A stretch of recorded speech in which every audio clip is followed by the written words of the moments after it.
There is a moment when the world stops spinning. Not the earth beneath your feet, but the universe you built inside your mind. A sudden, violent collapse, a profound betrayal, a loss so absolute it shatters the very foundation of your reality. You stand in the ruins of your own life, the dust of your shattered expectations choking the air. This is the abyss, the quiet, terrifying wasteland where the illusion of control goes to die. Look closely at the citadel you spent years fortifying. It has fallen. The enemy did not scale the walls. The earth simply opened and swallowed it whole. And what is your first instinct as a mortal man? You scream into the void. You bargain with indifferent gods. You bleed your soul dry on the cruel, unforgiving altar of what if? What if I had been wiser? What if I had been faster? What if the winds of fate had shown mercy? Listen to the silence that answers you. The universe does not bargain. It does not owe you a fair fight, nor does it recognize your fragile concept of justice. It operates on a brutal, ancient rhythm, crushing emperors and beggars alike beneath the unyielding wheel of time. To cry out for fairness in the face of absolute devastation is the ultimate act of human vanity.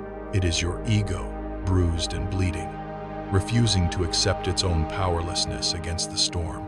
We are bred to fight. We are taught to resist the crushing weight of the world, to push back against the tide. But there is a current so dark, so overwhelmingly heavy, that to swim against it is to invite your own drowning. Every ounce of spirit you spend denying the catastrophe is spirit stolen from your own survival. You are crossing swords with a ghost. You are waging war on a battlefield where the blood has already dried and the victors have long since departed. Understand this profound distinction. Pain is inevitable. It is the arrow that strikes your flesh, the inherent toll of walking this earth. But suffering is a choice. Suffering is you, pulling the arrow from your chest and stabbing yourself with it, again and again, furious that you were shot in the first place. You cling to the corpse of your past, dragging its dead weight into the present. And then you wonder why you cannot breathe the air of the living. This is the purgatory of the unyielding mind. You are trapped in the desolate space between a past that has been entirely erased and a present you violently refuse to acknowledge. You cannot reverse what the fire has consumed. The ashes are cold. The dawn reveals only the raw, undeniable truth of your destruction. Let the profound sorrow wash over you. Feel the terrifying weight of the loss, for it is real, and it is yours. Do not mask it with false optimism or the empty comforts of fools. Look directly into the eyes of the beast that has ravaged your world. To remain here, weeping over the cinders, is to let the tragedy claim your life without ever taking your pulse. The time for bargaining has passed. The time for mourning the illusion must end. Breathe in the ash. It is the only air you have left. To choke on it is to fight the very nature of what has happened. Now comes the severing, the most excruciating act of human will. You must lay your pride upon the anvil and strike it until it shatters. This is the death of the ego, the slaughter of that arrogant voice inside you that demands the universe bend to its desires. Your ego weeps for the lost kingdom. It screams that you deserved better, that you played by the rules, that the harvest should have been yours. Silence it. The universe makes no pacts with men. The rain falls on the just and the unjust with terrifying indifference. To accept this is not surrender. It is the ultimate awakening. It is the raw, unflinching gaze of a warrior who realizes his shield is broken and he must now fight with bare hands. Radical acceptance is the brutal mathematics of reality. It is looking at the empty chair, the ruined fortune, the severed bond, and speaking the heaviest words a mortal can utter. It is as it is, not it is okay, not it is for the best, but simply it is. You do not have to love the tragedy.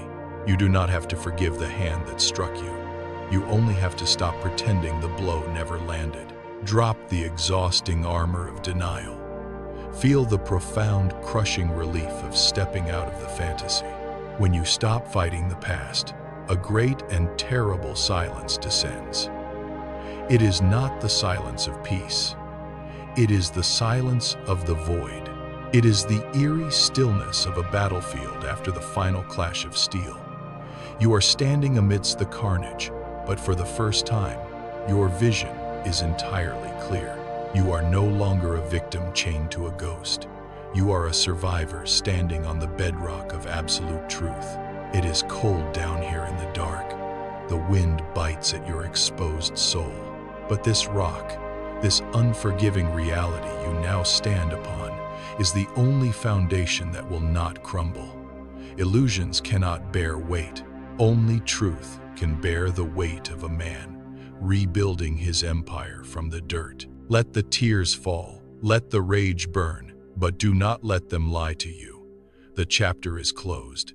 The ink is spilled and dried. You are stripped bare, possessing nothing but the breath in your lungs and the steady, solitary beating of your own heart.